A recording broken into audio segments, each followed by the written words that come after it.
So with kettlebells, they're a great unilateral tool. You can work on one side, you can alternate, you can work with both sides, etc. It's great. Now, some of the advantages are when you're working on one side, you'll feel the other side doing a lot of work, especially around here. Now, the great thing about switching straight away, which is alternating, so after each rep, switching, is that if you feel inconsistencies, you switch and then you quickly focus on that inconsistency.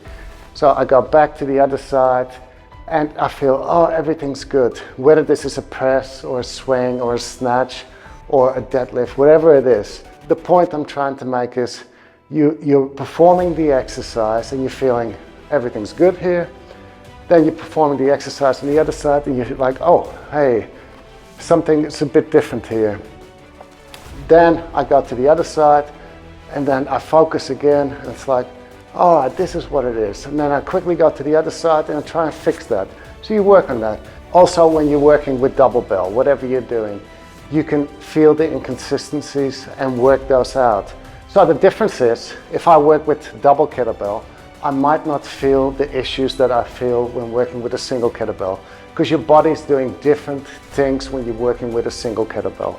For example, if I do a strict press with a single kettlebell on this side, the QL and the obliques are doing a lot more work. Everything here is doing a lot more work. So these things you don't feel when you're working with double kettlebell. So always work on issues with double kettlebell and iron those out. So it's great to experience issues that you might have that don't appear when working with double kettlebell. And then you should also work on single kettlebell, because that's when issues arise that are different. So then you will do alternating work. You could even do two on one side and like, okay, this is how it should feel, this is what should be activated. Switch to the other side, do 2 reps, and then work on that. Another thing to do is volume. For example, doing multiple reps. The more times you do something, the more times you repeat it, the more you can work on it.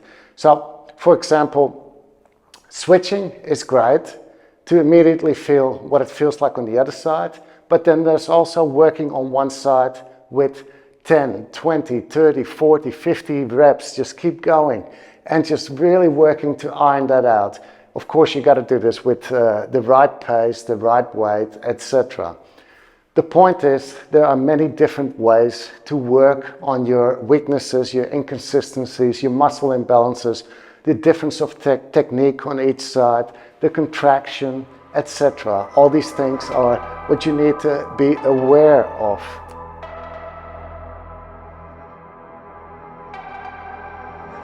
Cavemantraining is the premier provider for online kettlebell education.